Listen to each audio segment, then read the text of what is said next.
Charmaine, and my guest today is a celebrated hip-hop recording artist who is speaking up and speaking out about the darker side of Compton hip-hop. And she's here today to talk about her Lifetime original movie based on her life story titled Surviving Compton, Dre, Suge, and Michel'le, airing Saturday, October the 15th. Help me welcome back to the Lady Charmaine live show, Miss Michel'le. Welcome back. Hi, how are you? Good. Well, first off, Michel'le, I got a chance to watch the screening of the movie, and the only thing I could say to you is bravo, bravo, excellent. And actress Ryan Nicole Brown, who played you, fantastic and excellent choice, I have to say, before we even get started. Thank you. You're welcome. And I just want to let the viewers know that you are getting ready to literally experience and have an eye-opening experience into the life of Michel'le and Suge Knight and Dr. Dre. And you were so open. You were so candid. I was literally glued to the story. It is really amazing. And so, but before we get started, Ryan, excellent actress, hands down. How did she even come to master your speaking voice? How much time did she spend with you? She didn't actually.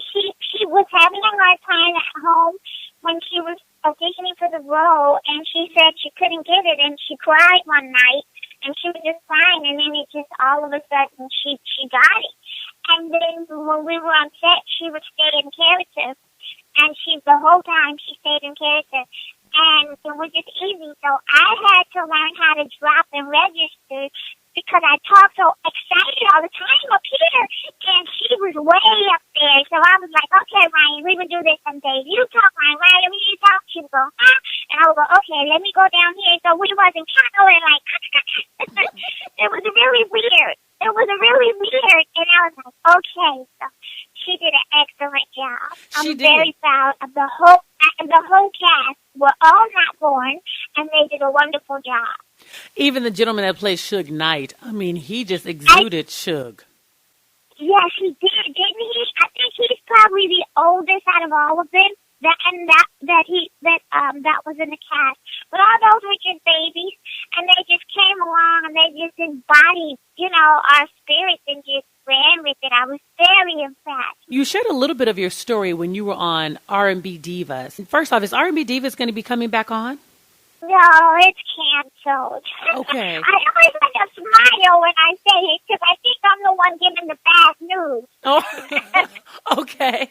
Because, we learned a little bit of your story on R&B Divas. You even talked about, your depression, also your alcoholism on the show, and how you went more in depth in your true story, which allowed us to see why. Now, how are you handling your depression now? Are you better with that? How is that coming for you? Oh, that's better. I'm off the meds and everything. I used to call them dogs.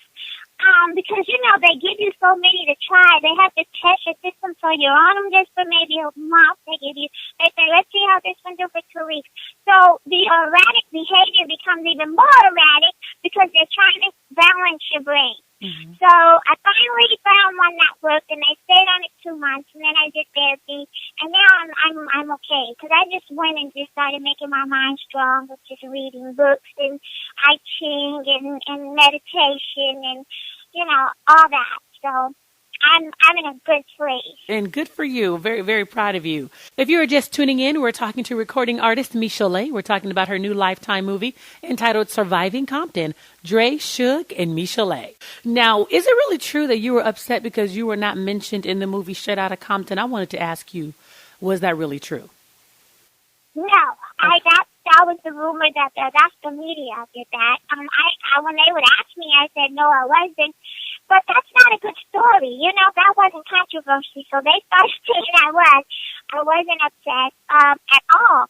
I think I heard from my son because my son was born into the public in the 90s. He's a 90s baby. The radio called my house and surprised me, and we weren't even ready to announce, my baby and the world. He was born into the world. That, we were like the Beyonce and Jay-Z at that time. We were Dr. Dre and Michel'le. So I just kind of thought he could have at least maybe not shown him being born, but you could have acknowledged him.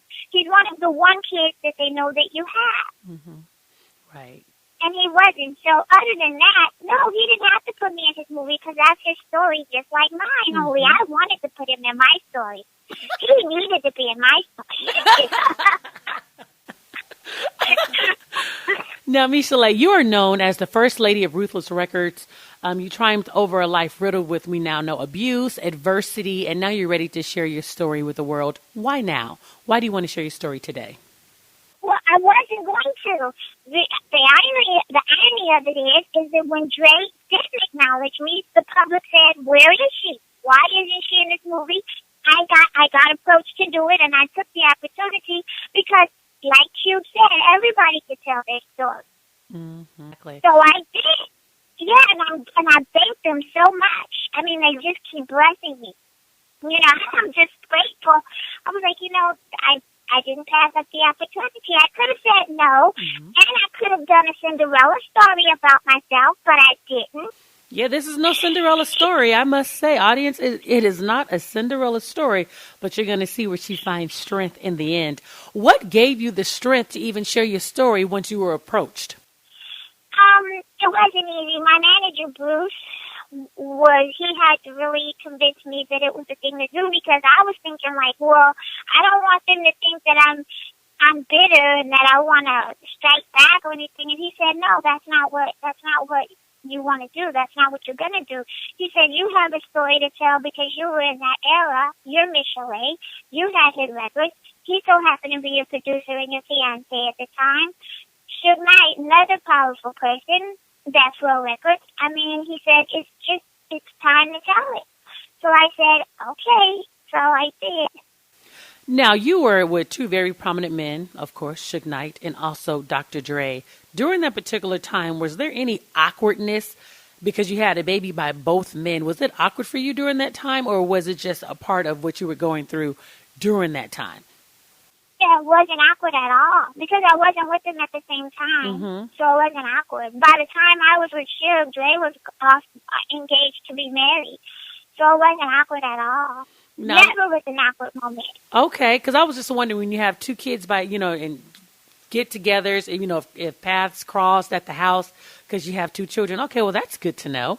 My question for you, though, Michel'le, how do both men feel about you sharing your story about them so candidly? Well, I haven't got that report yet. I mean, I did, but I can't because for legal reasons go into it. But Suge publicly said that if I demeaned his character in any part, he's going to sue me. But that didn't bother me because I said to them, well, when he sues me and he gets the money that from me, that he's going to get, he should give it back to me for child support. So I'm hoping that's the way to get it. I said, maybe that's how I'll get the child support. I don't know. Now, Dr. Dre, I had read, of course, even at the end of your movie, that he apologized to the women that he hurt. Did he ever apologize to you personally? No, he apologized to the public. And the funny thing about that is at the end of the movie, if you pay close attention, his attorney put a statement in there from him saying that he disputes my claim, right? I saw that.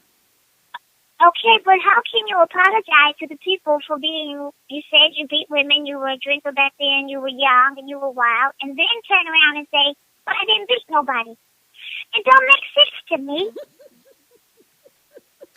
Or how about he didn't beat you? There was others. She just didn't name them, just you specifically.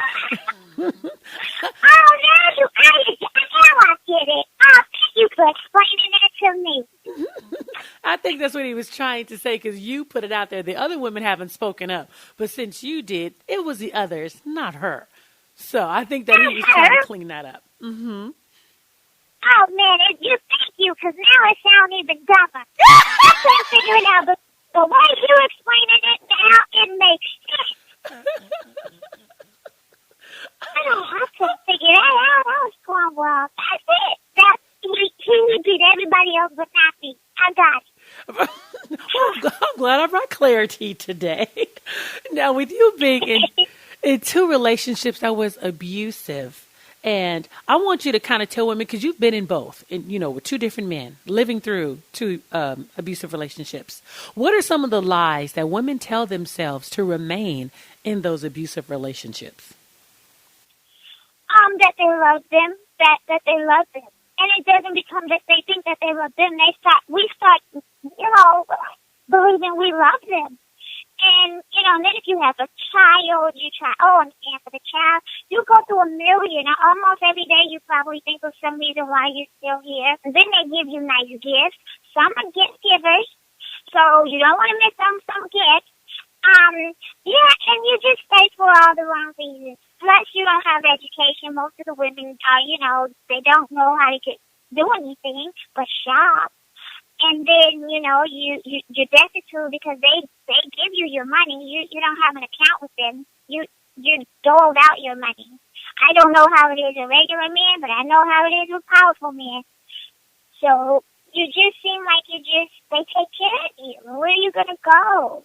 And what are you going to do? If you are just tuning in, we're talking to recording artist Michel'le. We're talking about her new Lifetime movie entitled Surviving Compton, Dre, Suge, and Michel'le. What do you want the audience to take away from watching your story? I want them to not be me. Don't do what I did. I want them to take away from everything from how it had to stem from my parents not probably telling me they love me and probably not. My parents just had sex. They never had a household together. I don't even think my parents dated, for Christ's sake, because they were both married at the time. So what you see sometimes in your household, sometimes it just sits in your subconscious. So by me dating two guys that knew each other, I never thought that it was a big deal. Just never. And I just lived life thinking you just live life. And love, I just thought, well, I know they say it's supposed to go like this, and, but fireworks, I'm like, I guess there's supposed to be fireworks. So you have to make this stuff up in your mind. To me, I think that love is a very powerful thing, but I think it should be organic, and you should really feel it and not have to convince yourself to be with somebody, because I did that. I convinced myself somehow that I love these men somehow, and because abuse is not love, so I took what they did to me as a form of love and attention. I'm no longer that girl. I no longer think that way. But that's how I thought when I was younger. That was just a powerful statement you just said. And I wanted to go back. Did you say that both your parents, they were married to two different people and they had a relationship together? And then I was born, and my dad, he didn't claim me for 3 years. And then his mother said, oh, no, that's your daughter. That's your child. So I really just didn't have a concept of what it was like to grow up in a household with, the daddy coming home with the briefcase and a white picket fence, the dog, the cat, and 3 other siblings. I missed that one. I didn't get that one. So I didn't get that memo. If you're just tuning in, we are talking to Michel'le, the first lady of Compton, and the artist that we all come to know and love back in the 1990s, late 80s, the 1990s. Michel'le, before we go, I want you to share with us how you began to overcome and triumph through this situation. Prayers. I just pray, and I just try to, you have to rid the negativity. Like, I don't hang around most of the people that I did. I just wake up and I try to speak positive into existence every day. And that's all you can do, because every day is not a given. So every day I get up, I don't plot to go, ooh, so-and-so, she made me mad yesterday, I'm going to get even with her. That's a waste of life. So I don't do that. I just stay positive, and, and I think the universe it comes to me. But you have to be ready. Mentally ready when it comes. Wow. Well, Michel'le, it's always a pleasure having you on the show. And I want to remind the audience to make sure that you tune in to Lifetime Saturday, October the 15th at 8 p.m. Eastern and Pacific. You're going to check out this life story of Miss Michel'le.